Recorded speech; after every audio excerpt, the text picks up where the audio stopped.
반드시 성공해야 될 사람이 누군가? 기독교인이에요. 그런데 가장 많이 쏟고 있는 사람들이 누군가? 기독교인이에요. 교회 왔다, 가장 복된 자리에 왔는 줄 믿으시길 바랍니다. 그런데 교회 와서 은혜를 못 받는다든지 교회 와서 사람들이 보여지면서 시험이 든다, 가장 쏟고 있는 사람입니다. 왜 그런가?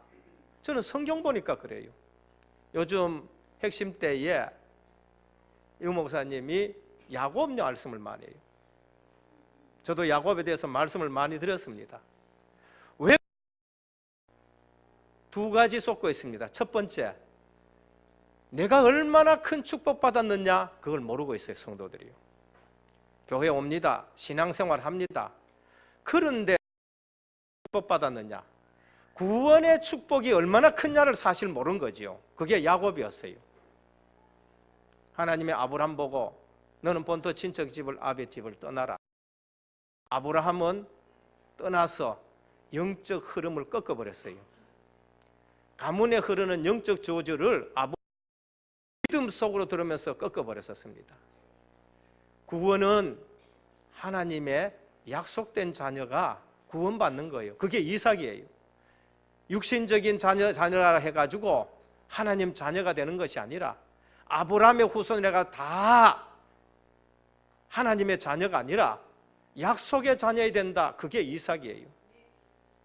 그럼 야곱과 에서 많이 말씀드렸지요. 구원의 축복이 어느 정도냐, 그게 에서와 야곱 말씀하는 겁니다. 태어나기 전부터 하나님이 은혜 베푼 자가 야곱이고, 아무리 인격이 반듯하고 훌륭하고 남자다워도 그것 가지고는 구원받을 자가 되지 못한다는 것이 그게 에서예요. 야곱은 야곱의 정체성을 알아요. 내가 어떤 자다는 걸 알아야 돼요. 내가 태어나기부터 하나님의 은혜로 태어났다. 체질은 발목 잡는 체질이지만은 하나님의 은혜로 내가 이스라엘이라는 것을 알고 신앙생활을 해야 되는데, 야곱이 구원의 축복을 몰랐어요. 하나님의 작정과 하나님의 예정과 하나님의 섭리와 하나님의 경륜과 하나님의 뜻을 잘 몰랐어요. 나를 통해서 세계 복음화 할 것이다 라는 사실을 잘 모르고, 구원의 은혜의 배경과 구원의 축복은 누가 뺏고 빼앗기지 않는다는 사실을 알면은 인본을 안 쓸 것인데, 분명히 이삭과 사라를 통해서, 리브가를 통해서 들었을 것인데 그 얘기가 안 믿어지는 거예요. 잘나 보이고 육신적으로 장자의 축복을 받는 것 같고 영적인 비밀을 모르니까 형님 축복을 내가 뺏어야지. 하나님이 주시는 복음 뺏고 빼앗기는 게 아닙니다.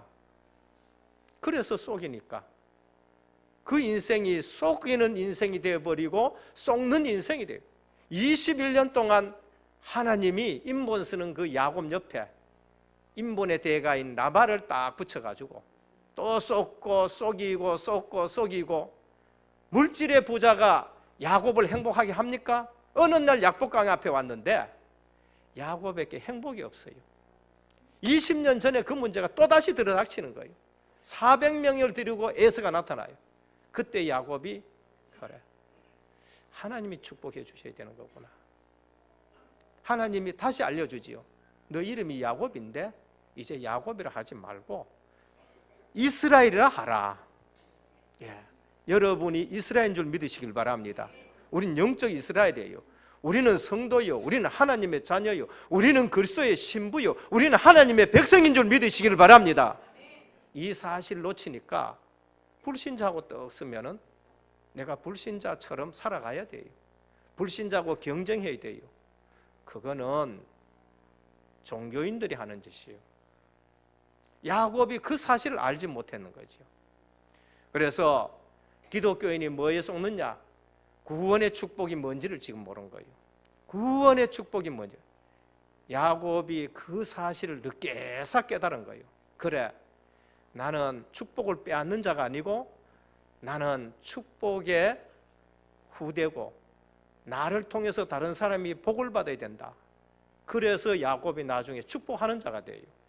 여러분, 축복하는 자 되기를 주님의 축원드립니다.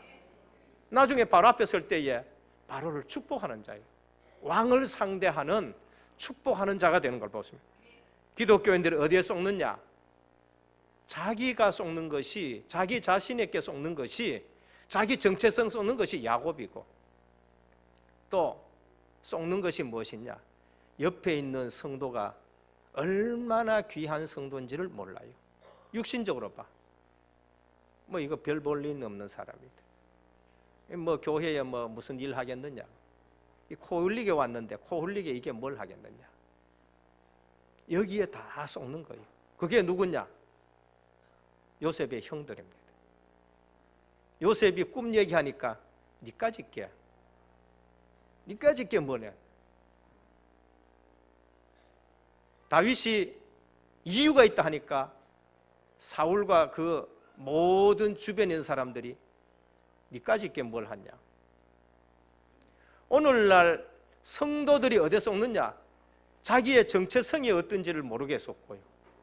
오늘날 교회에 와 있는 옆에 있는 성도 한 사람 한 사람이 얼마나 하나님이 소중하게 생각하는지 모르고 시기하고 질투하고 미워하고 따돌리고 이 사람 씹으면 저 사람 또 씹고 저 사람 씹으니까 그냥 왕따를 만들고, 그것이 요셉의 형들이 하는 짓이었고요. 그것이 사울과 그 주변에 있는 사람들이 한 짓이었는 것입니다. 그래서 오늘날 우리가 모든 축복을 놓치는 것이 너무나 많죠. 복음 안에 있다, 보는 눈이 달라지는 겁니다. 그게 오늘 사울이 바울이라는 이름 가지고 선교사 사역을 시작한 거예요. 복음 안에 있다. 전에는 핍박하던 자였는데 이제는 복음 위에서 살아가는 자가 되는 거예요. 전에 보던 율법의 눈을 가지고 보는 것이 아니라 복음의 눈을 가지고 보는데 모든 것이 달라지는 것입니다. 유엔주 중고등부 때 우리 렘넌트가 성경 읽은 사람을 손들어 보라 하니까 성경 전체 읽은 사람을 손들어 보니까 한 사람이 딱 들더라고요. 그래서 제가 뭘 느꼈느냐? 설교할 때에 배경 얘기를 안 하면은 렘넌트들이 알지 못하겠구나. 처음 오신 분들이 성경 안 읽어봤기 때문에 잘 모르겠구나 싶어서 배경 얘기를 하겠습니다. 사도 바울이라는 사람은 예수 그리스도를 핍박하던 자였어요. 유대 종교에 율법을 지키면 구원 얻는다는 생각을 가지고 그렇게 신앙생활로 학문으로 아주 준비된 사람이에요. 그런데 어느 날 예수님이 십자가 지시고 죽었다 3일 만에 부활했다 하니까 자기 생각으로는 안 맞는 거예요.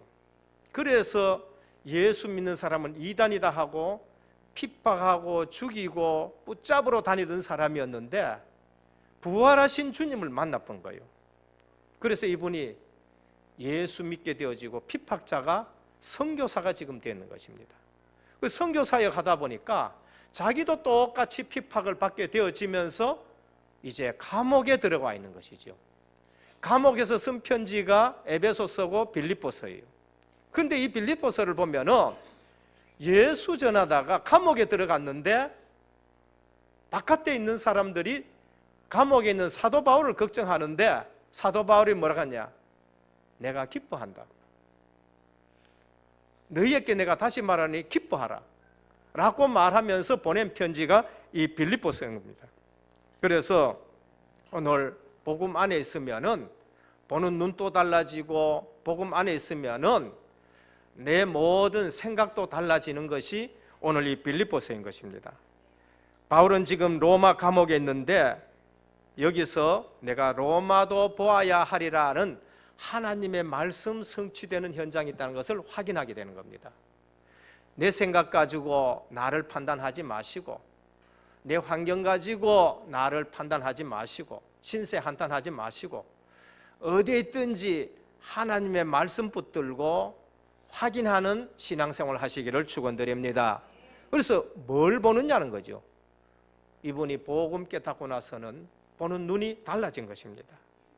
신앙생활 자칫 잘못하면요, 육신적인 기준 가지고 세상 방법 가지고 교회 와가지고 이래 판단하고 저래 판단하고, 그래서 열심히 다니는데 하나님으로부터 응답은 오지 아니하고 하나님과의 방향이 안 맞아서 신앙생활 고생하는 거예요.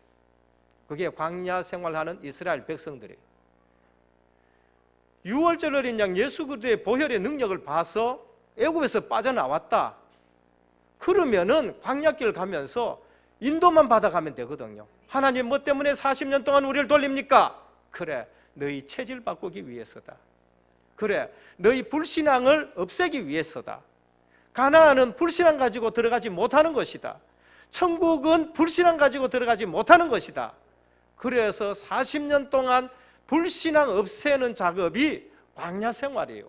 그러면은 인도받아가면서 응답받으면서 하나하나 불신앙이 무너져야 되는 거 아닙니까? 여기에 그렇게 따라가는 사람이 있는가 하면은 원망하는, 홍해 앞에서 기도하는 자가 있는가 하면은 홍해 앞에서 원망하는 자예요. 목마를 때 기도해서 응답받는 사람인가 하면은 목마를 때에 왜 우리를 여기에 뒤로 나왔느냐고 원망하는 사람이 있죠. 오늘 이 자리에 영안이 열려지기를 주님의 축원드립니다. 앞으로 교회 생활할 때 내가 복음의 눈으로 보고, 교회 생활할 때에 부활하신 주님을 내가 만나고, 교회 생활할 때에 부활하신 주님이 보내신 성령이 나와 함께 하시는 것을 누리는 신앙생활이 되어야 되겠다라고 믿으시기를 축원합니다. 놓치면은요, 신앙생활 시큰 하는데 누림이 없는 신앙생활이 됩니다. 오늘 성도들이 교회 일을 하는데 두 종류의 사람이 나와요. 사도 바울이 감옥에 들어갔는데 뭐라 합니까? 착한 뜻으로 그것을 전하는 자가 있어요. 그런데 시기와 분쟁으로 하는 사람이 있어요. 사랑으로 전도 선교에 동참하는 사람이 있는가 하면은 순전하지 못한 동기 가지고 하는 사람이 있어요. 사도 바울 복음으로 답이 나버렸어요. 우리로 말하면은 시기 가지고 하나님이 일을 하고, 다음에 내 패거리 만들기 위해서 동기 가지고 사역하고, 이런 사람이 있는가 하면 오히려 사도 바울이 감옥에 가 있으니까 그래, 이때 우리가 선교 많이 해가지고 내 패를 만들고 많이 만들자, 그 얘기예요. 그 얘기를 들었을 때 사도 바울의 가슴이 어떻겠어요? 그런데 사도 바울은 뭡니까? 복음으로 답이 나니까 여기서 차원 높은 얘기를 해요. 그래, 이래 전하나 저래 전하나 그리스도가 증거되니 내가 기뻐한다라고 말씀합니다. 복음 가진 자는 차원이 다르다는 것을 말씀합니다. 현실 보는 눈이 열려진 것이지요. 사도 바울은 감옥에 가 있는데 내가 선교센터에 앉았다라고 말합니다.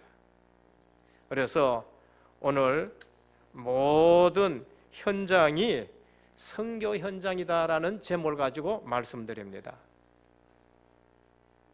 설명을 한다면 현실 보는 눈이 달라져야 된다는 것이죠. 첫 번째입니다. 선교의 눈으로 현장을 보자라는 것이죠. 사도 바울은 감옥에 가 있습니다. 그런데 선교 현장으로, 선교로 그 현장을 보는 거죠. 내가 있는 현장 보는 눈이 달라져요. 선교로 보면은요, 내가 보는 현장이 전에하고는 달라지는 것입니다. 선교의 눈으로 보면은 사람 보는 눈도 달라지고, 선교의 눈으로 보면은 사건 보는 눈도 달라지고, 선교로 보면은 문제 보는 눈도 달라지고요. 거기에 하나님의 계획과 응답이 보이니까 기뻐할 수밖에 없는 거예요. 그래서 사도 바울이 감옥에 있는데 빌립보 교인에게 기뻐하라 그러죠.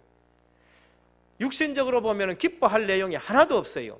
그런데 하나님의 계획을 그곳에서 보고 거기에 하나님이 주시는 응답을 보니까 기뻐할 수밖에 없는 것입니다. 선교의 눈으로, 전도의 눈으로 모든 현장 보여지기를 예수 그리스도 이름으로 축원드립니다. 우리가 육신의 눈으로 보면은요, 불신자하고 똑같이 살아가야 돼요. 저 사람하고 경쟁해야 되고요, 저 사람을 끌어내려야 되고요. 선교와 전도의 눈으로 보면은 그 사람을 도와야 되고요, 선교 전도의 눈으로 보면은 그 사람을 구원해야 되는 것입니다. 내가 복음의 사람이면은 현실 속에 내 인생이 달라져 보여야 돼요. 하나님이 선교 전도 때문에 나를 이처럼 은혜교회로 보내셨구나. 하나님이 선교 전도 때문에 우리 교단을 이처럼 하나님이 또 부르셨고 세웠구나. 하나님의 약속을 붙잡고 있으면은 현실에서 약속의 응답이 보여요. 이게 없으면은요, 하나님의 약속을 안 가지고 있으면은 약속을 준비해 놨는데도, 응답을 준비해 놨는데도 그게 안 보여지는 거예요. 내 삶이 전도와 선교에 분명히 방향 맞추고 있으면은 삶의 질이 달라져요. 자주 말씀드립니다. 삶의 질이 달라져요. 운동을 해도 복음 전도 때문에 내가 운동을 하고, 밥을 먹어도 전도 선교 때문에 내가 밥을 먹고, 공부를 해도 전도 선교 때문에 공부를 하는 겁니다. 다른 차원의 목표가 있어요. 그런데 그거 없이 불신자처럼 성공하려고 하면, 성공의 자리에 가면은 그 다음에 뭐가 오지요? 허무가 오는 거예요. 이것 때문에 내가 이처럼 했는가? 공허가 들어오니까 술을 먹어야 되고요, 공허가 들어오니까 그걸 채우기 위해서 쾌락을 쫓아가야 되고, 공허가 들어오니까 그거 채우기 위해서 노름을 하게 되고요, 그거 채우기 위해서 마약을 하게 되고요, 그거 채우기 위해서 타락을 하게 되어지는 것입니다. 그러나 전도와 선교를 위해서 내가 공부한다, 공부에 힘이 들지 않는 것입니다. 내가 처한 환경 보는 눈도 달라집니다. 그것이 요셉이었었어요. 요셉이 우리가 제대로 응답받고 제대로 방향 맞춘 사람의 포럼을 들어보면은요, 완전히 다른 거 있죠. 완전히 다른 겁니다. 어떻게 저렇게 지금 응답받아 가고 있나라는 것을 볼 수 있습니다. 그래서 하나님은 절대 실수하지 않는 줄 믿으시길 바랍니다. 하나님은 전도 선교 때문에 우리 은혜교회를 세워주셨고, 전도 선교 때문에 개혁교단에 영입되게 하셨고, 전도 선교 때문에 한기총에서 우리를 이단 해제하게 하셨고, 그래서 이 시대에 선교대회를 통해서 하나님이 하신 일을 보게 하시는구나, 보여지기를 축원합니다. 빌립보 1장 12절에 보면, 그래서 사도 바울은 형제들아 나의 당한 일이 도리어 복음의 진보가 된 줄을 아노라라고 하셨어요. 자칫 잘못하면 교회에 어려운 거 있으면 거기에 시험 들고요, 자칫 잘못하면 그걸 넘지 못하게 되는데, 어려움이 왔는데 사도 바울은 이것이 복음의 진보가 되어진다. 제자들이 그랬어요. 제자들이 사도 바울이 어려움을 딱딱하니까 어떻게 해요? 오히려 더 담대하게 오늘 복음 전하는 선교를 하기 시작한 것을 볼 수가 있는 것입니다. 그 선생님의 그 제자인 줄 믿으시길 바랍니다. 사람 보는 눈도 달라집니다. 그래서 인간관계가 하나하나 달라집니다. 그래서 나의 매임에 괴로움을 당하게 할 줄 생각하여 순전하지 못하게 다툼으로 그것을 전파하나, 그러나 전파되는 것이 그리스도다 하고 그 문제에 전혀 상관이 없게 되는 것을 볼 수 있습니다. 그래서 내가 기뻐하고 기뻐한다라고 말씀하지요. 오늘 우리 은혜교회에 이제 다민족 분들이 하나하나 오기 시작합니다. 그래서 우리가 어떻게 봐야 돼요? 사람 보는 눈이 달라져야 돼요. 코 흘리게 왔다, 코 흘리기가 아니고 그 아이를 통해서 그 가정을 구원할 하나님의 계획이 있는 것으로 보여지기를 축원합니다. 사역하는데 어린아이 하나가 왔어요. 그 어린아이가 자라면서 언니를 데려오고요, 그 어린아이가 자라면서 동생도 데려오고요, 어느 날 보면은 그 어머니도 오게 되고, 어느 날 오면 그 아버지도 또 오게 되어지고, 가문 복음화가 되는 걸 볼 수 있는 것이지요. 오늘 우리는 선교의 눈으로 현장 보기를 예수 그리스도 이름으로 축원드립니다. 혹여 우리 은혜교회에 저 이국 땅에서 한 사람이 왔다. 그 한 사람이 아니라 나라 담당할 제자로 봐야 되는 거죠. 그 아이의 뒤에, 그 학생 뒤에 어떤 열매가 맺어질지 그걸 우리가 아무도 알지 못해요. 지혜로운 사람은 사과나무에 사과 달린 숫자를 보는 것이 아니라 그 사과의 씨 속에 있는 생명을 보는 거예요. 사과의 씨 속에는 얼마나 많은 사과나무가 있는지를 모르는 거죠. 오늘 또 우리는 교회에 왔다. 자칫 잘못하면은 다른 것 보고 가기 쉽다라는 것을 말씀합니다. 사건 보는 눈, 문제 보는 눈도 달라지는 겁니다. 바울이 죄 수의 몸으로 이제 로마 감옥에 가게 됐었습니다. 그것이 우리에게는 사건 보는 눈을 다르게 보게 합니다. 죄 수의 몸으로 로마 호송된다. 가장 안전한 호송이에요. 바울이 핍박자에서 복음 전하는 전도자가 되니까 유대인들이요 40명이라는 사람이 결사대가 조직돼서 우리는 사도 바울을 죽이지 않고는 먹지도 않고 자지도 않겠다. 40명의 결사대가 조직. 그럼 사도 바울이 하나님 말씀대로 내가 로마에 가야 하리라, 로마도 보아야 하리라, 내가 가이사 앞에 서리라. 누가 그 40명 결사대 조직을 막을 수 있느냐 말이에요. 그런데 죄수의 몸으로 가면은 로마 군인들이 호송해요. 완벽하게 호송해가 가는 걸 볼 수 있는 것입니다. 우리는 내 기준으로 이것이 옳고 그른다 판단하지 말고 하나님의 계획 찾기를 축원드립니다. 풍랑 만났었습니다.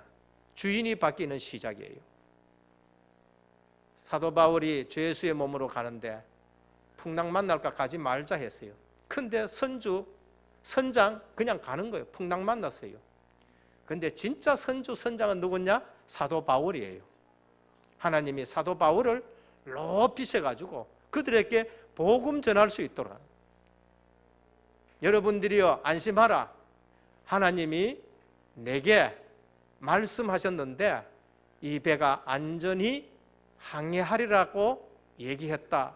죄수였는데 선장의 역할을 감당하는 걸 볼 수 있습니다. 오늘 세상 나가시면은 설이다, 명절이다, 온갖 풍파가 지금 일어나고 있습니다. 복음 안에서 여러분들이 선장이 되시기를 축원드립니다. 우리 가정의 가문에 보이지 않는 선장이 되는 겁니다. 감옥이 선교센터가 되었어요.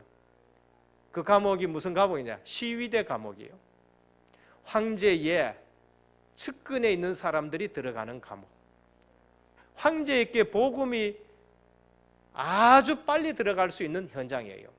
그래서 하나님의 사람들은 복음과 선교의 눈으로 현장을 보지 않으면 너무나도 많이 속는다는 것을 우리에게 말씀합니다. 그래서 보는 눈이 달라지면은 우리가 기뻐할 수밖에 없다는 것입니다. 그래서 사도 바울은 그 사실을 알고 감옥에 있으면서 내가 기뻐한다. 바깥에 있는 사람을 향해서도 내가 기뻐하니 너희도 기뻐하라라고 말씀을 합니다. 그래서 빌립보서 하면은 빨리 생각나야 되는 말씀이 뭡니까? 기뻐하라. 선교 현장을 보면서 응답을 받으면서 기뻐하라 라는 것을 우리에게 말씀합니다. 두 번째, 그러면 우리는 복음의 깊이를 체험해야 돼요. 복음의 뿌리 내리는 제자라는 기도의 제목을 주셨어요. 이것은 복음의 깊이와 넓이와 높이, 이것을 우리가 체험하라. 복음을 모릅니까? 우리 성도님들 복음 다 하지요. 유엔주일 학교도 알아요. 복음이 뭐냐? 주는 그리스도시요 살아계신 하나님의 아들이십니다. 달달달달 외우지요. 그러나 내 인생에서 그 복음의 깊이를 체험하시길 축원합니다. 문제 속에서, 사건 속에서 복음의 넓이와 높이와 깊이를 계속 우리는 체험해 가는 것입니다. 거기에 뭐가 나오느냐? 근원적인 감사가 나와요. 우리가 대부분 감사하는 건요, 조건 감사예요. 이거 주셔서 감사합니다. 저거 주셔서 감사합니다. 그런데 사도 바울은요, 감사의 내용이 달랐어요. 항상 기뻐하라. 쉬지 말고 기도하라. 범사에 감사하라. 감사의 내용이 근원적인 감사가 되는 거예요. 근원적인. 기도가 좋을 때 기도하고 문제 터지면 기도하는 것이 아니라 사도 바울은 24시 기도, 항상 기도해라. 항상 쉬지 말고 기도해라. 바뀌어 있는 거죠. 우리가 복음의 깊이를 체험하면은 절대적인 헌신이 나와요. 복 받으려고 헌신하는 것이 아니라 이미 복 받았기 때문에 헌신하는 줄 믿으시길 바랍니다. 거기서 출발되어져야 넘어지지도 아니하고 자빠지지도 아니해요. 이사야 60장에 볼 것 끝에 보면 22절에 오직 여호와를 앙망하는 자는 새 힘을 얻으리라. 소년이도 자빠지고 장정이라도 넘어지지만은 오직 여호와를 앙망한 자는 새 힘을 얻으리라. 복음의 깊이를 체험하면은 종의 자세가 나와요. 헌신하는데 주장하는 자세가 아니고 종의 자세가 되는 겁니다.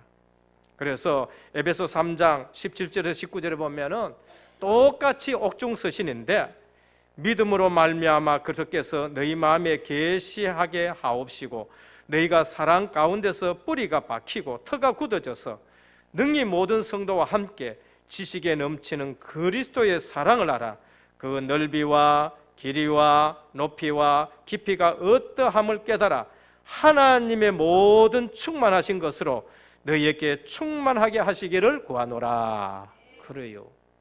살아가면서 우리가 느껴야 될 게 뭔가? 복음의 깊이. 살아가면서 우리가 느껴야 될 것이 뭔가? 복음의 높이. 살아가면서 우리가 체험해야 될 것이 뭔가? 복음의 넓이, 복음의 길이. 체험하면은 복음으로 충만하게 되는 겁니다.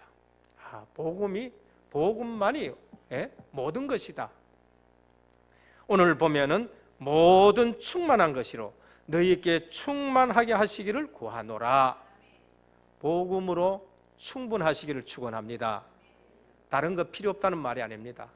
우리 주님은 육신에 먹는 거 필요 없다고 말씀하지 않았어요. 사람이 떡으로만 사는 것이 아니다. 그 밥이 필요하다는 얘기예요. 밥을 먹지 말라는 얘기 아니죠. 그러나 오직 하나님의 말씀으로 살아간다. 영의 양식이 있다는 걸 말하죠.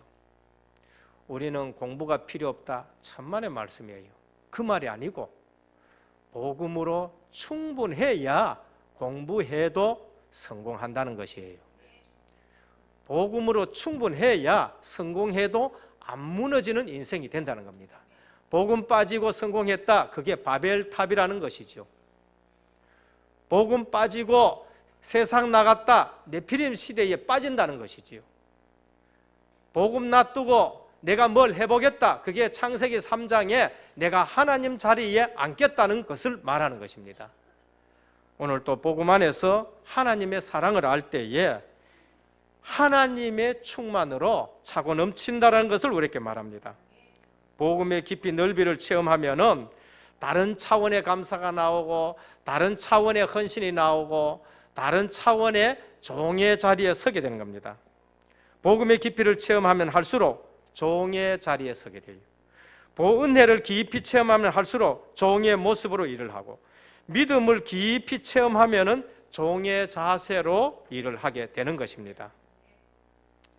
왜 사도 바울이 종이라고 했느냐? 그것은 하나님 떠난 인생이 죄의 종이 되어 있는 상태에서 상대적인 개념이 의의 종이라는 거죠. 죄의 종이 됐잖아요. 마귀의 종이 되었잖아요. 그러면은 상대적인 개념에서 하나님의 종이다라는 걸 말합니다. 법으로도 그렇게 되어 있어요. 왜? 값을 치르고 샀기 때문에. 종이 있습니다. 이 주인에게 있는 종을 돈으로 주고 샀어요. 그러면 산 사람에게 종이 되는 것이죠. 예수 그리스도의 피로 값주고 사셨으니까 우리는 예수 그리스도의 종인 줄 믿으시길 바랍니다. 그럼 진짜 은혜 받아보면 어떻게 되느냐? 그 종살이를 계속 하겠다고 얘기해요. 그게 출애굽기에 나타납니다. 구약에 보면은 출애굽기 21장 2절에서 6절에 보면은 아주 선한 주인이 있어요. 선한 주인이 그 종을 해방시켜줘요. 희년이 되어가지고 너 이제 자유해라. 네 아내하고 네 아이들 데리고 나가가지고 이제 네 멋대로 살아라. 근데 이 종이요, 주인이 너무나도 선하거든요. 주인이 너무나도 자기의 은혜를 베풀었거든요. 나는 나가서 살지 않기를 원합니다. 주인님 밑에서 내가 평생 종살이 하겠습니다. 은혜를 체험했기 때문에. 주인이 안 좋으면은 안 그러겠지요. 그러니까 그러면은 율법에 이렇게 하라 그랬어요. 그 종을 데리고 와가지고 문설주에 귀 이거를 대고 송곳으로 귀를 뚫어요. 그러면은 그게 무엇인가? 평생 종으로 살겠다는 거예요. 너무나도 주인이 은혜롭고 너무나도 주인이 너무나도 베푼 것이 많으니까 이 주인을 떠나가지 않겠다라는 거예요. 앞으로 귀걸이 하신 분들은 생각이 바뀌기를 축원합니다. 나는 이제 주님의 종이다. 평생 종살이 하겠다. 그것이 진정한 종의 자세인 것입니다. 복음은 은혜이기 때문에 우리는 그리스도의 종으로 살아가기를 축원합니다. 다른 헌신이고요, 다른 종의 자세인 것입니다. 마지막 세 번째, 복음의 진보를 이루는 삶이 있어요.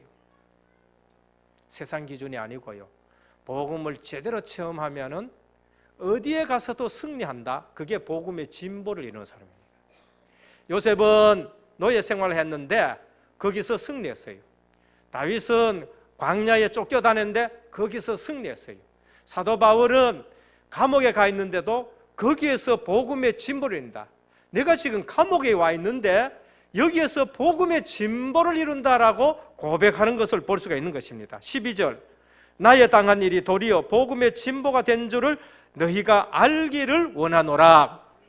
그래서 이 문제 저 문제 함부로 판단하지 마시고 거기에 대한 하나님의 계획이 뭔가, 하나님의 이면 계획이 뭔가, 보이지 않는 하나님의 숨은 계획이 뭔가 찾으시기를 축원합니다. 당사자도 그렇게 찾아야 되고 옆에 계시는 분들도 그걸 그렇게 찾아야 돼요. 내 뜻대로 안 된다 해가지고 불평하고 원망하는 자들이 되지 말고 이 감옥 속에 하나님의 계획이 뭔가, 이게 시위대들이구나, 이게 시위대구나, 여기에는 황제와 교제하는 사람들이 들락날락하는 것이구나. 초대교회의 서신서를 보면은요, 가이사 집에도 보궐소금이 들어갔다.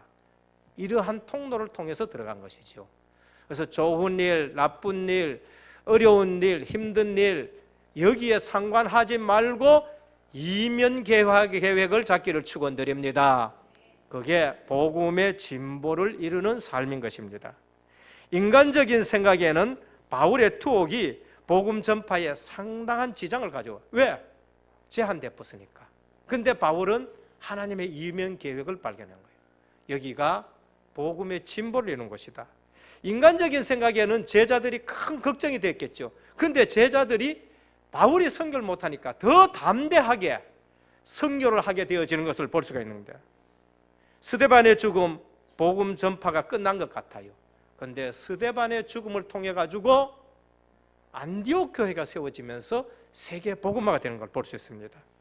그 흩어진 자들이 베니게와 구브로와 안디옥에 이르러 사도행전 11장 9절입니다. 19절입니다. 인간적인 판단에는 로마 핍박이 기독교의 끝인 줄 알았습니다. 그런데 핍박 속에 누가 나와요? 제자가 나오는 거예요. 많은 무리가 중요한 것이 아니고 흔들리지 않는 제자 통해서 로마가 복음화가 되어지는 거예요. 오늘 가문에 핍박이 있습니까? 이 가문에는 제자가 필요하다는 것을 깨닫기를 바랍니다. 오늘 온갖 것 누명 씌운다, 제자만이 모여서 세계 복음화 할 수 있다라고 믿어야 되는 거예요. 그래서 초대교회가 로마 복음화하는 전략이 뭔가? 제자들만 모였기 때문에, 핍박 때문에 다른 사람은 오지 못하고 제자들만 모였기 때문에 로마 복음화가 된 걸 볼 수 있습니다. 그래서 우리에게 환난이 오고 어려움이 오고 역경이 왔다. 환난은 인내를, 인내는 연단을, 연단은 소망을 낳는다. 너희 시련이 내 믿음이 정금같이 나오게 하려 함이라. 그래서 오늘도 우리는 환경과 여러 가지 문제 속에서 속지 말고 거기에서 복음의 진보 이루는 삶이 되기를 예수 그리스도 이름으로 축원드립니다. 결론입니다. 그래서 모든 사람이 필요한 사람으로 보시면 됩니다. 은혜교회에 왔다. 모두가 필요해서 하나님 보냈다. 모든 사건은 필요한 응답이다. 하나님이 실수한 게 아니에요. 하나님이 필요해서 주신 응답이 이 사건이고 저 사건인 줄 믿어야 돼요. 모든 문제가 모든 답인 줄 믿으시길 바랍니다. 생각이 안 바꿔지면요, 축복을 갖다 줬는데도 그게 안 보여지죠. 참복음 누리는 한 사람이 영적 흐름을 바꾸고, 참복음 누리는 한 사람이 전도와 선교의 문을 열어가는 것이고, 참복음 누리는 한 제자가 복음의 진보를 이룬 것입니다. 불신앙을 꺾어버리고 복음의 진보를 이룬 것이죠. 한 사람의 선봉적인 중직자, 모든 불신앙을 꺾게 되는 것입니다. 그래서 사도 바울은 빌립보 3장 17절에 형제들아 너희는 함께 나를 본받으라, 모델 축복이 되기를 예수 그리스도 이름으로 축원드립니다. 그래서 생각을 바꿔야 돼요. 한나, 하나님께 나실이라는 기도의 제목을 발견한 거예요. 육신적인 아들이 아니고 생각을 바꿨어요. 그래, 나실인이 필요하구나. 요셉 환경 바꿔달라고 기도한 것이 아니라 거기서 하나님과 동행하는 삶을 사니까 그냥 모든 사람이 요셉에게 하나님이 함께 하시는 걸 보게 되는 겁니다. 다니엘 살려달라고 한 것이 아니라 뜻을 세워요. 그러니까 내 응답 기준이 아니라 하나님의 계획이 뭔가 그것을 깨달은 것입니다. 모든 것이 합력하여 선을 이룰 줄 믿으시고 염려, 근심, 걱정 다 내려놓으시고 로마서 8장 28절에 보면은 하나님을 사랑하는 자 곧 그 뜻대로 부르심을 입은 자들에게는 모든 것이 합력하여 선을 이루느니라. 그래서 오늘도 우리가 내가 있는 현장이 선교센터다. 이제 서울대에서 현장 갑니다. 우리 집에는 왜 핍박하는 사람들이 이렇게 많으냐? 생각을 바꾸셔야 돼요. 내가 선교센터에 앉았구나. 내가 선교센터에 앉았구나. 하나님이 나를 선교사로 이 가정에 보냈구나. 피하지도 말고, 그 다음에 혼합되지도 말고, 섞이지도 말고, 거기에서 하나님의 이면 계획을 붙잡고 내가 선교센터에 앉았구나. 그러면서 보는 눈이 바꾸어지고 세상 보는 눈, 문제 보는 눈, 사람 보는 눈, 사건 보는 눈 완전히 바꿔져서 하나님이 숨겨놓은 계획과 응답받기를 우리 주 예수 그리스도 이름으로 축원드립니다. 기도하겠습니다. 주님 감사합니다. 이제 세상 명절이 곧 우리에게 다가옵니다. 이 현장은 우리에게 세상 풍습을 보여주고 공중권세 잡은 자 속에 있다는 것을 보여주는데, 오늘도 우리 생각과 육신의 눈으로 보고 판단하지 말게 하여 주옵시고 모든 현장이 선교센터로 보여지게 하여 주옵시고 현실 보는 눈을 복음의 눈으로 보게 하시고 전도자의 눈으로 보게 하시고 선교자의 눈으로 보게 하여 주옵소서. 그래서 이 시대에 하나님이 우리에게 서게 하신 그 현장에서 보이지 않는 응답받아가는 은혜교회 모든 성도님들 되게 하여 주옵소서. 우리 주 예수 그리스도 이름으로 간절히 기도드립니다.